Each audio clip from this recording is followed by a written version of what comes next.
σταματάει το παιχνίδι.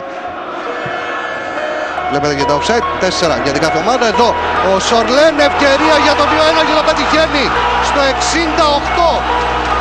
Ο Μουσλίμοβιτς, ο ΠΑΟΚ ξανά μπροστά. Σλάταν Μουσλίμοβιτς, τον βλέπετε. Η αλλαγή του Φερνάντο Σάντος ξαναδίνει το προβάδισμα.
Ο οποίος γνωρίζει την αποθέωση από τον κόσμο του ΠΑΟΚ στην Τούμπα.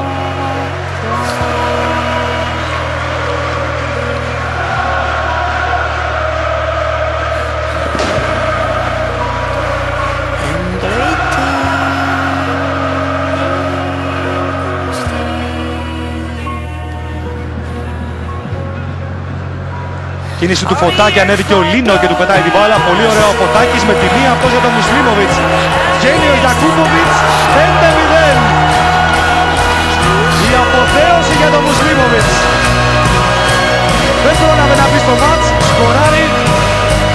Κι ίσως αποχαιρετά με γκολ με τον καλύτερο τρόπο, δείχνοντας την καρδιά του στους οπαδούς του ΠΑΟΚ.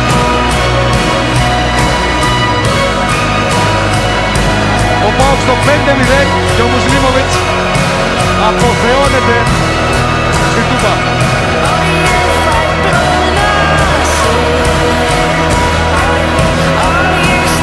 Εμφανώς συγκεκριμένος.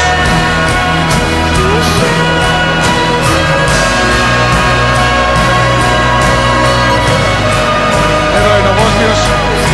Καταχειροκροτεί του και προτού ακόμη πατήσει το χορτάρι. Μπαίνει μέσα και στην πρώτη επαφή του με την μπάλα δέχεται εξαιρετική μεταβίβαση από τον Λίνο στο 4-5 με τον Γιακούποβιτς για το